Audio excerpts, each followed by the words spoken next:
I love you.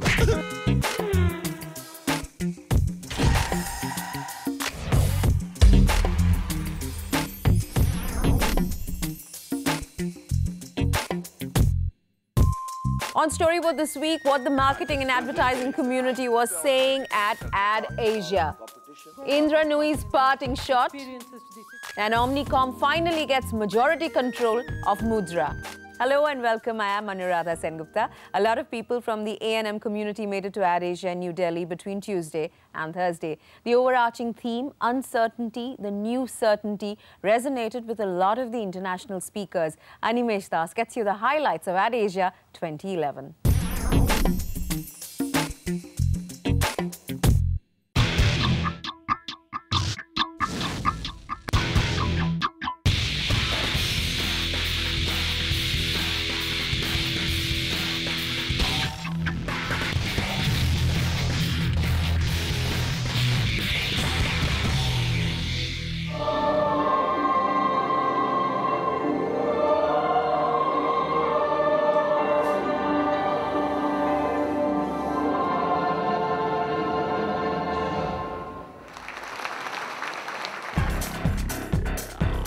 Effective advertising requires a multitude of diverse skills, and it is conferences like these which stimulate debate and discussions that can go a long way in inspiring the quality and effectiveness of advertising.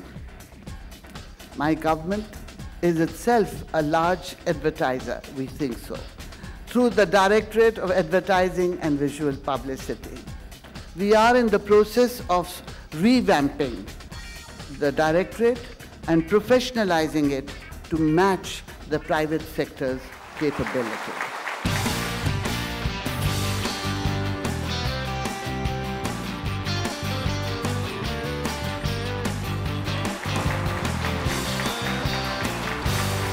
(1,200) people from 25 countries were present in New Delhi for Ad Asia 2011. The mood here was upbeat throughout. After all, it is the Asian markets that continue to offer growth and opportunities. But the challenge to build brands in a rapidly changing world still remains. We know the center of gravity has really moved towards Asia, and China is one of the big beneficiaries. But when you look at the company brands out of China, there are hardly any names that come to mind. A few we know. Huawei is one brand that I deal with, but there aren't too many that you're able to recall. So I think when you look at the globalized world, you need to take a very universal position, and you can't take a country-specific position. And that's true for Bharti as well. You're all aware that when we went global, one of the things that we did at that time was to actually create a new identity which was more globally accepted. Whether a brand is being sold in India or being sold outside the country, what becomes important is that if you're trying to develop a brand, if you try to export a brand and merely hope that it will sell, your likelihood of success is relatively low. But if you actually treat the new market as you would treat any market in India, in short, understand the market, source product from wherever the best place to source the product from, in this case India, and actually market the product to consumers in that new geography, the likelihood of success is extremely high. The rules of the game now for the advertising communications is they need to participate in the business model. They need to participate from the beginning to the end and not just be called at the end, because the change is so deep and you know those changes better because you're close to the consumer. You should be close to the consumer than the other people are. And we're going to provide 500 million people, small farmers and Can you guys rattle off the technology-based brands? New media and the rapid digitization of life continues to be the big challenge that marketers and advertisers are grappling with, especially at a time when digital strategies are still in a trial and error mode. With such a large population using mobile phones, huge conversions from traditional phones to smartphones. Let's see what is happening with tablets now. The whole example of mobility is something where we will learn lessons from India and China and take them to the rest of the world, because more advanced is happening faster and we've got more data available.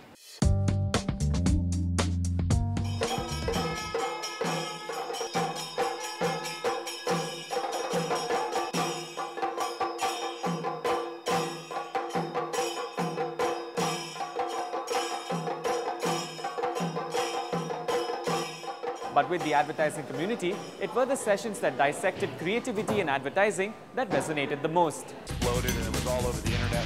What our philosophy has been evolved to, this passion for the brand is swift, but there are those who live within it. Nowadays, this public important is business. Then you have the Vodafone Zuzus. When I see work from Thailand, when I see work from Japan, when I see work from India, I think we are headed in just the right direction. And the point I was trying to make yesterday was very simple, that just because our economy is doing well, don't have ambitions of trying to impose your advertising to the world, because that is what we have fought against for the last 20 years. We can't now feel that we are on the winning side, so we will tell the world what to do. I think every geography has to look after its own audience, and we must respect it. There are two key constraints, I think, that impede the rise of Asian creativity or creativity from Asia. You know, one is oftentimes corporate structure, that many times Asian companies are not structured to build long-term brands. They tend to be sales-driven, not marketing-driven. And the other, I think, is broader cultural concerns, that it still is a hierarchical culture, and for any agency needs to have creativity spring from self-expression. So a lot of the management, I sensed, is still grappling with how do I encourage my staff, okay, to liberate the creativity that is dormant inside, but still there. When you do something which is infectious, which gets currency with people, that's kind of work, you should be proud of that. And because it's about people, it's about consumer. Have you been able to connect? Have you been able to impact their lives? Have you been able to contribute to their life in a certain way? I think those are the campaigns, those are the campaigns we have to call great. What I think the brand marketeers need to do and what agencies need to do to help brand marketeers is to define what the brand stands for. To understand that a piece of advertising can be different, but still be on brand. So if you look at advertising, perhaps that we've done for Samsung in India, a lot of it has a very local feel. In China, it has a very local feel. It's different to the advertising which we're running in Western Europe. Now, you could say that economies of scale say it should be the same everywhere, but the reality is that this stuff works. It sells products.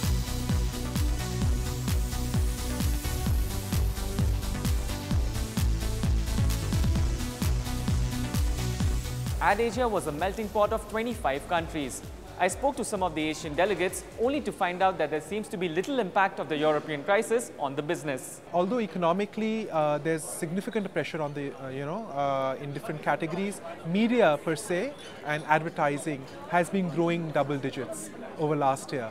And that is predominantly due to the fact that the media industry has seen rapid growth over the last decade or so. We used to have 2 channels back 12 years ago, and today we have 80 and still increasing. So there's still room for expansion. The sort of the opening of the media was a phenomenon over this last decade, and I think the overall industry has been benefiting from it. The overall economy has gone back up in the past few years.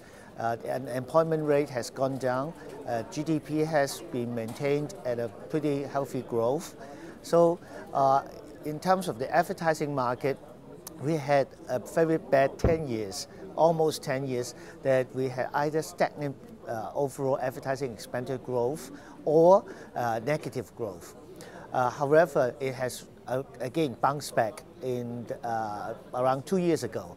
And last year, the overall advertising market has a 15% growth, which was very remarkable.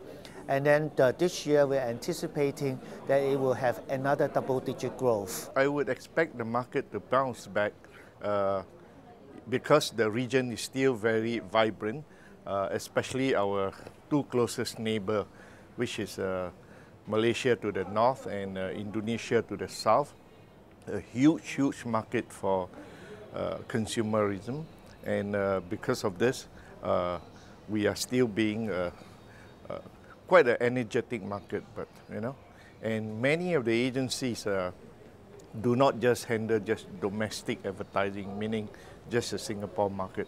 They handle brands across multiple markets in our region. So that's that from AdAsia 2011. Plenty of food for thought with a dash of culture thrown in. All eyes are now on the next AdAsia in 2013, which will be in Vietnam in Ho Chi Minh City. PepsiCo CEO Indra Nooyi delivered the closing speech at AdAsia. She made some very interesting points about just how much the world had changed in the past 5 years and how if uncertainty may have been about creativity and opportunity then, today it could be about fear and failure and what she felt leaders had to do to overcome this. Take a listen. Leaders have to be super visible in the organization and to the outside world in these times.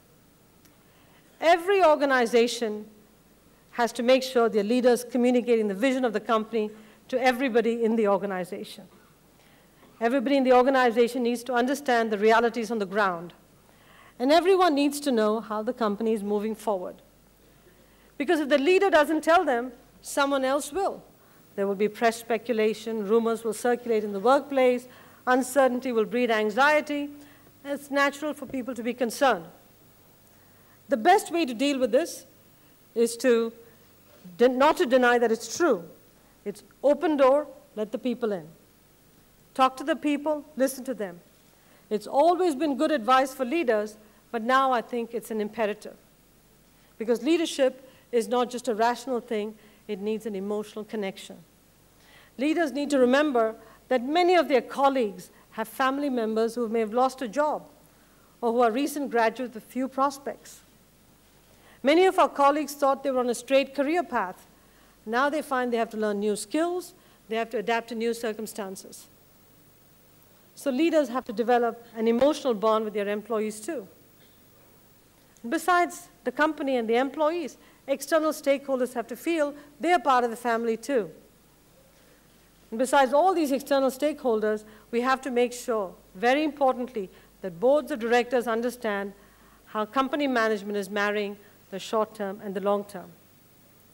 No leader can promise to make change disappear, but they can help guide people through it. And it's the only way to take people with you. Well, Indra Nooyi's statements, they're giving people a lot of food for thought. Ahead on Storyboard, IPG Chairman Michael Roth joins us, so stay tuned for that.